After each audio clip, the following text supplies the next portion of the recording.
क्या हुकूमत को वाकई अब इत्तेहादी जमातों से कोई खतरा नहीं है? अचानक पैदा होने वाले इस मफाहमती फ़ज़ा के पीछे कौन से अहम मामला चल रहे हैं? इसी हवाले से करेंगे सीनियर सहाफ़ी और तज्ज़ियाकार इरशाद भट्टी साहब से। इरशाद भट्टी साहब, शुक्रिया आपके वक्त का। MQM तो कहती थी कि उसको तरक्याती फ़ंड्स दरकार हैं कराची के लिए, जिस पर तवज्जो नहीं दी जा रही या नज़रअंदाज किया जा रहा है, लेकिन काफ़ लीग का मौक़िफ़ काफ़ी मुख्तलिफ था। वो कहते थे आवाम की तरफ तवज्जो दें, आवाम की वेलफेयर करें, आवाम के हालात बेहतर करें, यही वजह होगी कि हम हुकूमत के साथ होंगे या नहीं होंगे। अब वजारत तो उन्होंने अभी नहीं ली, लेकिन मुल्क में महंगाई बढ़ गई, चीनी महंगी हो गई, आटा महंगा हो गया, गंदम नायाब हो गई, टैक्स रेवेन्यू पूरा नहीं हो पा रहा। वज़ीर आज़म ने तस्लीम कर लिया महंगाई बहुत ज़्यादा है, आवाम पर बहुत ज़्यादा है। तो फिर ये काफ़ लीग का ये इत्मीनान, इसके पीछे क्या अनजानी वजह है, क्या खुशी है जिसकी वजह से वो इतने मुतमईन हो गए हुकूमत? आपको कुछ अंदाज़ा हुआ है सिर्फ फ़ंड्स का मामला था, तरक्याती फ़ंड्स? देखिए, पहली बात तो ये कि MQM की बात कर लेते हैं। MQM अल्लाह के फजल से और जिस हुकूमत के साथ भी होती है, और वो होता है मसला होता है कराची का, कराची काम का, कराची के मसाइल का। और पिछले 35 साल से कराची वहीं है, मसाइल बल्कि ज़्यादा हो गए हैं, आवाम वहीं रुल रहे हैं। और MQM के अल्लाह के फजल से जो एक मिडिल क्लास की जमात थी, उनके बहुत सारे लोग अब कहाँ से कहाँ पहुँच गए वो आपको पता है। और ये इसी तरह चलता रहेगा कराची के अवाम पर, कराची के मसाइल पर, कराची के लोगों पर, और बस इसी तरह ही आगे चलता रहेगा। और वो जो पिछली मरतबा सुप्रीम कोर्ट ने कहा था, अगर नहीं शहर चलता तो ठेके पे दे दो। इसी तरह आप पंजाब में काफ़ लीग की यहाँ तक बात ठीक थी कि जो आपने एक कमेटी बनाई थी, जो उस्मान बुज़दार और परवेज़ इलाही साहब के दरमियान एक तहरीरी मुआहदा 10 नुकाती हुआ था, उस पर 5 मीटिंग्स हुई थी कमेटी की। जहांगीर तरीन साहब, परवेज़ खटक साहब और अरबाब शहजाद, उन 5 मीटिंग्स की जो मिनट्स थे उन पर अमल दरामद से पहले ही या थोड़ा बहुत अमल दरामद हुआ था, आपने दूसरी कमेटी बना दी तो उन पर अमल दरामद किया जाए, वो हो गया। लेकिन बात बेसिकली ये है कि इत्तेहादी साथ हैं, मगर क्या हुकूमत महफूज है? नहीं। हुकूमत की परफॉर्मेंस, हुकूमत की गवर्नेंस हुकूमत के लिए सबसे बड़ा चैलेंज है। आप महंगाई देख लें, वो एक अलहदा है। IMF के साथ वो देख लें, जो मुज़ाकरात चल रहे हैं वो एक अलहदा इशू है। गवर्नेंस के एक अलहदा इशू है। 6 ग्रुप हैं पाकिस्तान तहरीक इंसाफ में, 2 ग्रुप हैं ब्यूरोक्रेसी में।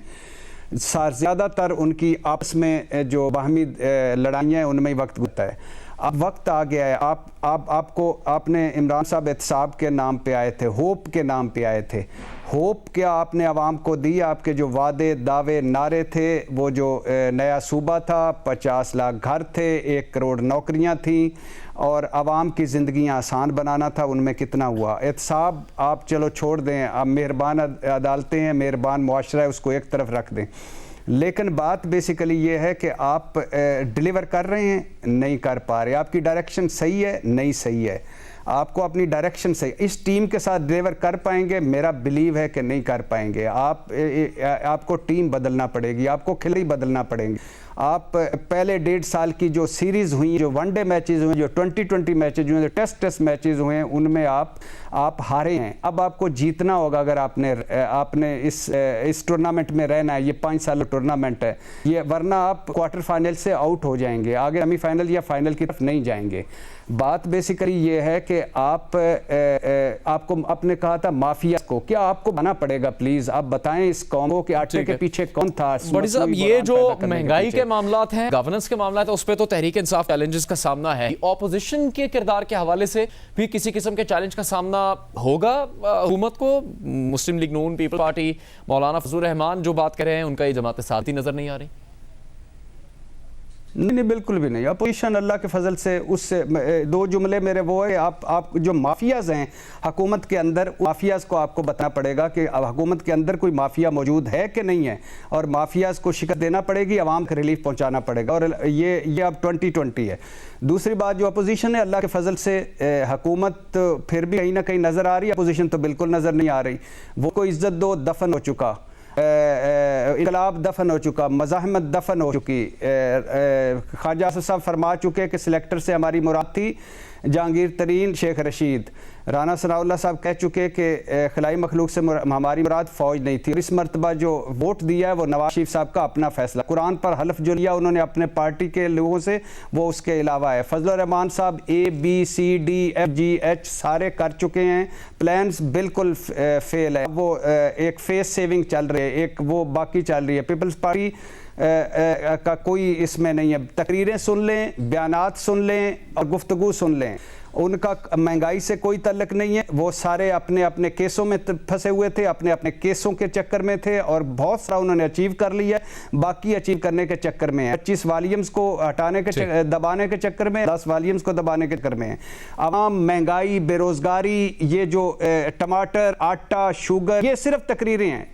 ये आप 12 साल से सिंध में पीपल्स पार्टी की हुकूमत है, वो भी अपोजिशन में है। उन्होंने 12 साल में सिंध में क्या कर लिया है कि वो मर को उठा कह रहे हैं। आपको पता है एक जुनेद कि सिक्योरिटी और कैंप ऑफिस का खर्चा 2 बरादरान का, नवाज शरीफ और शहबाज शरीफ, कितना था? 1413 करोड़ जो कौमी असम्बली में बताया, 1413 करोड़, यानी इनकी सिक्योरिटी और कैंप ऑफिस का खर्चा था। खुदा के लिए ये कहां से आए थे लोग? ये किन की हिफाजतें हो रही थी? ये हम रुल रहे हैं, हमें टीका नहीं मिल रहा सरकारी अस्पताल में, हमें यूटिलिटी स्टोर पर जो दाल मिलती है वो गलती नहीं है, 6-6 घंटे लगते हैं वो दाल गलती रही है। 4 किस्म का घी है वो ले लो। टमाटर इरशाद भट्टी कह रहे हैं कि इत्तेहादी भी खुश हैं हुकूमत से, ऑपोजिशन इतना भरपूर किरदार अदा नहीं कर रही, लेकिन जो असल मुहासबा है हुकूमत का, उसके लिए चैलेंज वो गवर्नेंस होगी, आवाम के मसाइल होंगे।